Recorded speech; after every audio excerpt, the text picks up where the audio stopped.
everyone. This is Elliott Serrano and Jose Melendez coming to you from Dreamland Comics in Schaumburg, Illinois. Thank you for joining us here on the Comic Culture Warrior YouTube channel. And yes, this is another one of those funky things where we're actually interrupting a current series of segments with a newer segment from our newest series, just to give you a timely review. This past Friday, the new JJ Abrams quote-unquote reboot or reimagining or something of Star Trek premiered. And you saw it yesterday, and I just saw it today, and we wanted to share our reviews with you guys because I know it was requested. So we thought we'd get this out there now before, you know, it's old news. What'd you think, Jose? For the most part, I liked it. I liked it quite a bit. I liked it too. I think it was what they should have called it though. Is like it should have been called Star Trek, and then underneath it, boy oh boy, does fucking JJ Abrams love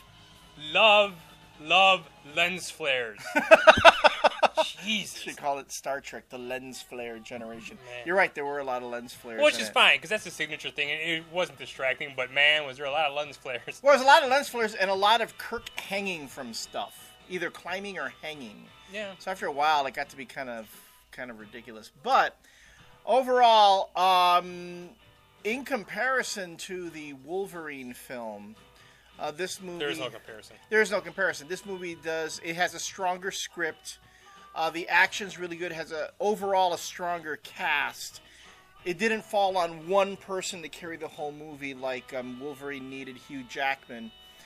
Chris Pine did a really great Kirk there, emoting William Shatner, and Spock was really good. I'm going to warn you right now, we're going to get into really heavy spoiler territory, so just so you know, we both liked it. What would you say, out of 4 stars, what would you give it? I don't know, like 3.5? 3.5? I actually would give it 2.5, but, 2.5, and I will say why in the spoiler-filled review. But just so you know, we both liked it.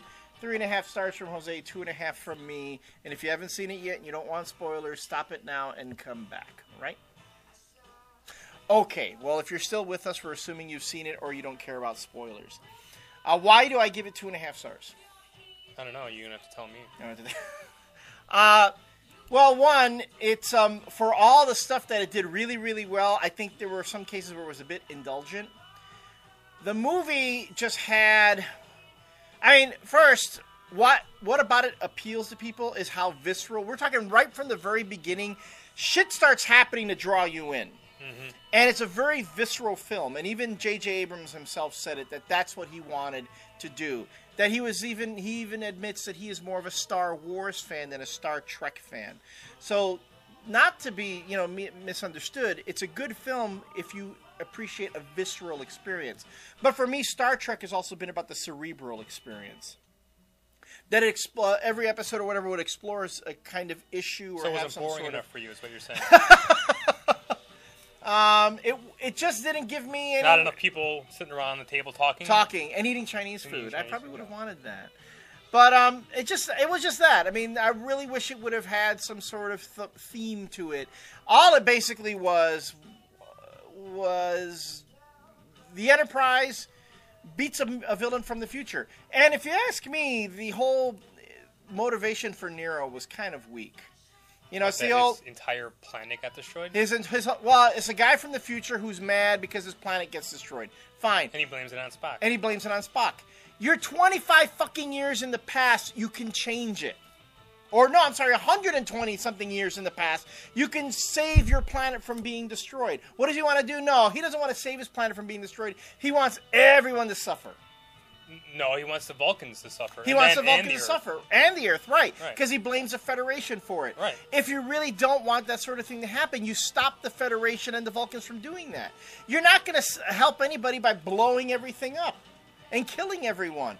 Don't you think by that rationale, because you sought revenge against your enemies, you're not going to have an enemy seeking revenge against you in the future?